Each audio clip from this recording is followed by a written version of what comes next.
चिरां जिल्लानि बेंटल अन्थाइबारि माया क्लाब एन्ड लाइब्रेरिया दिनै एनडिबि मार्टियार डि जाब्रांनि मुङाव दिनै जोलुर बादायलायनाय होदों। बिथाङा 12 एप्रिल 1964 मायथाइयाव जोनोम जादोंमोन आरो गोबाव सम हारिनि थाखाय दावहा नांनानै 2 फेब्रुआरि 1992 मायथाइयाव सोरगोआरि जालांदों। बे जोलुर बादायलायनायाव एनएलएफबिनि दैदेनगिरि एमएलए जयन्त बसुमतारी, एमसिएलएफबि सावरायगोरा मार्टियार डि जाब्रांनि नखरनि सुबुंफोर आरो मावफुंगिरि सोद्रोमा रनजित बसुमतारी बाहागो लाफैयो। बेयावनो बाहागो लानानै मावफुंगिरि सोद्रोमा रनजित बसुमतारीया बुङोदि डि जाब्रांआ सासे राफोद दावहारुमोन होननानै फोरमायदों। डि जाब्रांनि नखरनिसिमबो हामबाय होननायखौ गोसो गोरबोनिफ्राय जासिहरदों आरो बुंबावोदि फैगौ 14 नबेम्बराव गासै एनडिएफबि मुंख्लंफोरनि मुङाव गासै एनडिएफबि हानजाया मुंख्लं सान बरन'दियाव फालिगोन होनना मावफुंगिरि सोद्रोमा रनजित बसुमतारी बिथाङा खौरांगिरिनि सिगाङाव फोरमायो। गोसोखांनायनि मुङाव अन्थाइबारि माया क्लाबा जाबायदि स्ट्रेटेजि लानानै मुंख्लंखौ गोसोखांनायनि मोनसे हाबाफारि जोंनो फोरमायनानै होदों।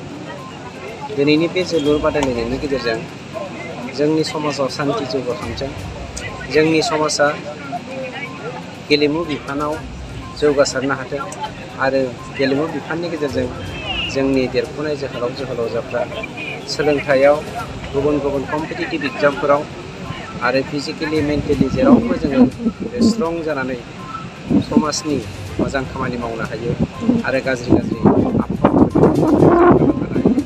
बे मेसेजखौनो दिनैनि बे मुंख्लं डि जाब्रांनि गोसोखां गेलेमु जोलुर जोंनि जा बादायलायनाय बे बादायलायनाया फोरमायनाय। सार, बिनि नखरनिसिम मुंख्लंनि नखरनिसिम माबा बुंनो सानो? मुंख्लंनि नखरनिसिम आं नोंथांमोननि दिनैनि मिडियानि गेजेरजों मोनसे बाथ्राखौ रोखायै मेसेज होनो नागिरदों। धन्यबाद बे बर' बिमाया जाय बिमाया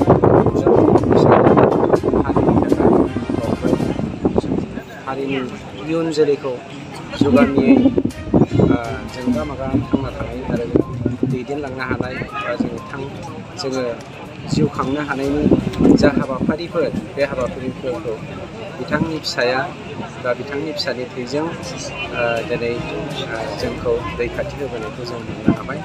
थामहिनबा साफ्रोमबो मुंख्लंजों लोगोसे डि जाब्रांनि नखरखौ बा बे नखरफोरनि साफ्रोमबो मुंख्लंनि नखरफोरखौ दिनै जों गोरबोनिफ्राय हामबाय होनदों बिटिआर सरकारनि जानानै। आरो फैगौ 14 नभेम्बर बे 14 नभेम्बर जोंनि एनडिएफबिनि मुंख्लं सानखौ जोङो मोनब्रैबो फेक्सन एनडिएफबि, एनडिएफबिआर, एनडिएफबिटि, एनडिएफबिएस मोनब्रैबो ग्रुपखौ बरन'दियाव गाजा गोमजायै बिटिआर सरकारनिफ्राय खुंगोन होननानै नोंथांमोननि बे मिडियानि गेजेरजों स्टेटमेन्ट होनाय जाबाय। बे मुंख्लं डि जाब्रांनि मुङाव जे मुंख्लं ट्रफि होदों, बाहायबो नों एसे चिफ गेस्ट एबा पार्टिसिपेन्ट नायग्रा हिसाबै फैबाय, मा बुंनो सानो? फैगौ बे बोहैथि दाननि 12 सेप्तेम्बरा जोंनि मुंख्लं सान। बेजों लोब्बा लानानै नङाब्लाबो दिनै जोंनि बर'नि जोहोलाव जाय जोहोलावा दुलाराय जोंनि हारि राव बासियालासे राजखान्थि रांखान्थि अरायबो उदां आरो सैथो खौरां नोंथांजों लोगोसे बड'लेण्ड बुब्लिखौ फल' खालाम। मोनसे गोजोनथाव खौरां। गोजोननि नोगोर क'क्राझाराव थानाय बाजार इन्डिया आरो एमआरएम हस्पिटाल साखाथियाव बड'लेण्ड थेरापिस्ट सेन्टाराव थुब्ला ब्रह्मआ गुबुन गुबुन रोखोमनि सानाय सुनाय गोनां सुबुंफोरनि थाखाय फाहामथाय होनाय जायो। जेरै जान्जि सानाय, हान्थु सानाय, गोदोना सानाय, आदै सानाय, आफादावदै सानाय, जानजि जरा सानाय, खर' सानाय, सिनस्रि जरा सानाय, बैफोरबायदि सुबुंफोरनि सानायफोरखौ फाहामथाय होबोगासिनो दं।